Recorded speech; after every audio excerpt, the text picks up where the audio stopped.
From Ethiopia, we went to Ghana and lived there for 3 years in a missionary capacity. And at the time, we realized and recognized that we could do a lot of the things we were doing in Ethiopia in Ghana, and we were also asked to become involved educationally, humanitarianly. So we set up offices in Ghana.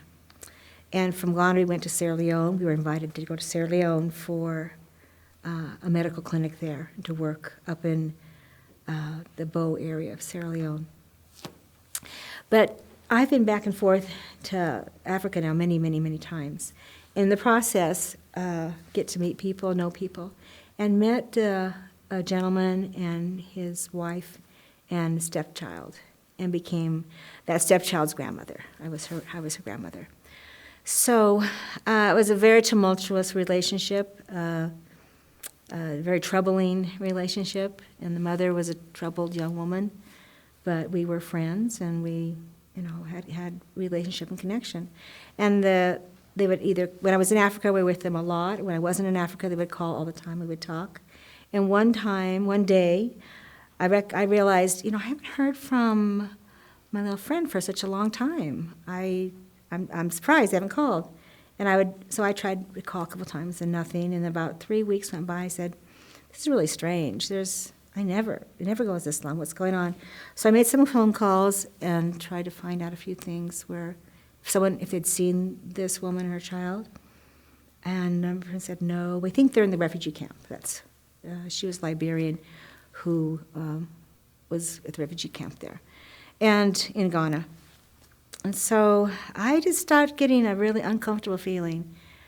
I thought, something's really wrong, and no one can give me an answer. And so I just said, got to go over there. So I told my husband, I'm flying to Ghana tomorrow. So I left to Ghana and got there and started doing my own research. Where are they? I kept asking people who knew them, who had connections with them. Have you seen them? Have you heard from them? No. They're in the refugee camp. They're fine. So I sent someone to the camp to try to track them down to find out for myself. I said, no, we can't find her anywhere. She's not there.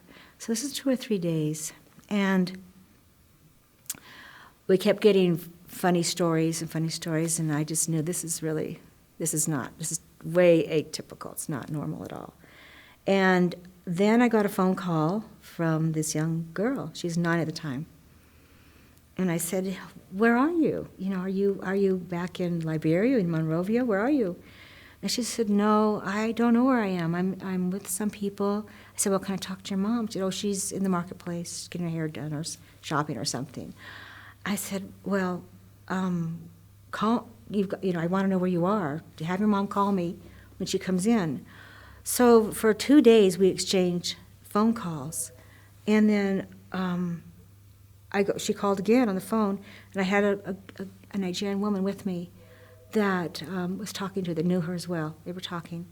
And a gentleman came on in the background and said something, and she hung up the phone. And my friend said, that's a Nigerian man. And he was speaking Nigerian and said a very, very terrible thing to her. And so we started going through zip codes. Where's this phone call? And it turned out it came from Mauritania. This is a very long story, very convoluted story, but the detail of it is that the mother was not there with the child. The mother was in Senegal. And her mother started to call me saying, my daughter's sick, she's in the hospital, I need you to send me money. Well, I knew that she wasn't in Senegal. I knew she was in Mauritania. But I kind of played along because I just want to know what the big picture was here. So I said, okay, where are you and what are you doing? And she just said, I'm here in Senegal, but my daughter's very sick. Send me some money. I said, I can't do that. I need to talk to the doctor. I need to find out what's going on. And she wouldn't. She said, they speak French. You don't speak French? I said, yeah, I do. I speak French. I can talk to them. But she wouldn't let it happen. And at that moment, I knew this is never going to be resolved, long distance. And so I asked one of our employees, I asked her father, I said, I'm going to send, because he still kept insisting they were in the refugee camp. I said, they're not there. I've spoken to both of them, they're not there. I said, give me your passport. I'm making a copy of your passport. I'm writing a letter. We're having our employee take this letter, and he's traveling to Senegal to meet with her and find out where your daughter is. And so he wasn't happy about that, but we did it anyways. And I think that was just a stroke of genius and inspiration to do that, because if our employee had gone to pick up this little girl without any documentation, he wouldn't have been able to do anything. Couldn't have crossed a country's border. Couldn't have gone through anything. So he did, and he got up to Senegal, met with the mother, recognized immediately she was in a very bad situation. She was prostituting herself, was with prostitutes. A handler brought her to the to the hotel to meet him, demanding money to get the little girl, who didn't tell her that we knew she wasn't there. Wanted to see how it would play out. Kept asking for more money and more money. Finally, wanted to negotiate with the people that had the girl in Mauritania, and it was just ridiculous. So finally I said, you need to just go get her yourself. This is never going to work. Never going to work. So find a way to get up to Mauritania where she is. The crazy thing is that the people that had her gave him the address and everything where they were, had negotiated for $5,000. Well, you give us $5,000, we'll give you the girl. So I was wiring money back and forth to the people in Senegal to get passports and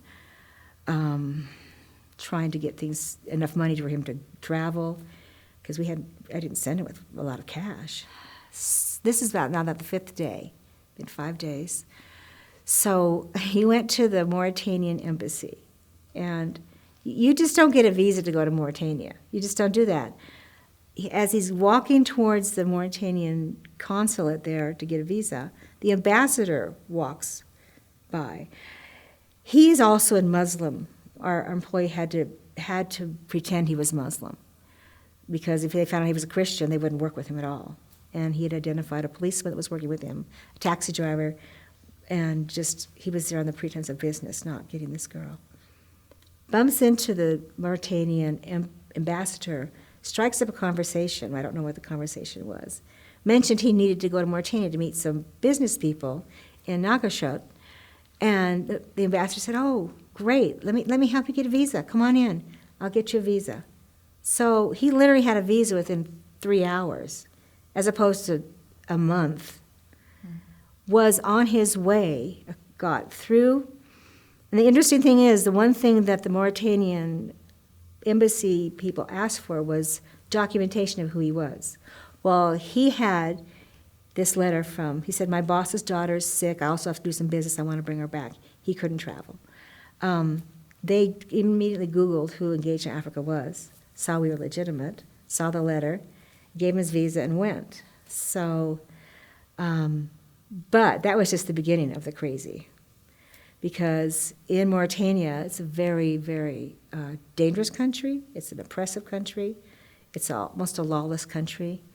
It's the #1 country for lack of enforcement of any type of anti-slavery, trafficking laws. It's still full-blown in that country, even though they have laws in the book. But he had to get to Nouakchott, was a 6-hour drive. Somehow a policeman offered to drive him up there. So he was in the car with the policeman. They went through about 25 police stops just to get up to where he had to go. It was just really oppressive that way. Got up to the capital, had the address of where this compound was, went in and, was there. I don't think that the people ever expected him to show up, really. They were very shocked. There was a woman from Liberia who had been running this compound for about a dozen years. There was a Ghanaian woman there, and there were some Nigerian men and other people. And it was a compound that had children in it and women. He couldn't see the whole thing, but he could see what there was. And said, "I'm here to get this girl." And so they immediately upped the price they wanted for her to be released, for him to purchase her. And all he had brought with him was $5,000. He said, "No, it was 5,000 pounds. This isn't enough." And promptly proceeded to attack him and to beat him. The policeman is outside the compound. He heard the commotion. He came in, and they were shocked to see him come in. He gets in, And they all stop, and then our employee just said, I want the girl. Just give her to me. And the only thing I had told him is, don't let them give you her and not her passport. You have both things on your passport, her hand, and then you go. Don't let the two be separate, or you're never getting out of there. So with the policeman, he was able to do that. Got in the policeman's car and started the trip back. And the policeman didn't even ask questions. It was just remarkable that he didn't say, okay, what's going on here? What is all of this? Got in the car, drove back, and then he had to basically smuggle her out. He had to work with the fishermen along the river that separates the countries, and had to put her in a fishing boat, cover her up with fishing nets. He had to basically hide, even though he had a visa. He was with her. They had cut her hair, dressed her like a boy to get her out. Because people know that there's slavery going on, and the business people, everybody knows that there is. So he was doing everything he could to be as inconspicuous as possible. Got her in the boat, went across the river at night, got back into Senegal, somehow found their way back to the hotel, confronted her mother, said, here's your daughter. Now, I had sent funds for our airplane tickets to get out of Senegal. I had sent funds for the mother to get an airplane ticket to come out, and she wouldn't come. But about 3 days later, they were able to get out. He had to keep moving hotels, because if the people holding the mother had found out that the daughter was back, then it would have probably all fallen apart. So twice they went to the airport, they couldn't get out. The flights were booked full. And so the third time he went and bribed them to get him on the plane, paid whatever money he had left to get on the plane and come back. So you've seen a lot of miracles and divine intervention. Yeah. Yes, and even, people that have heard, we had to give the report, at least we chose to give the report to Interpol there in Ghana and to the Department of Human Trafficking, the story.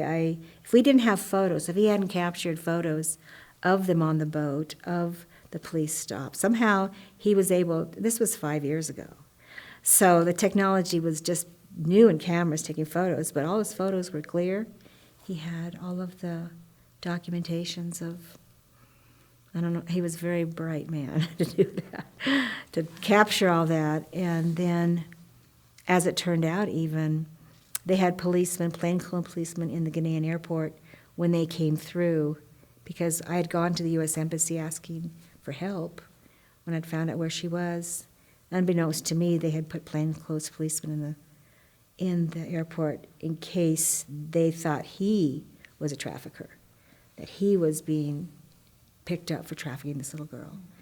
They didn't pick him up, they just were there watching for the situation. Wow. And the girl's mother ended up in Morocco in a very serious situation. It was not a good situation. I was able to keep in touch with her for the 2 years and finally got her back to Liberia.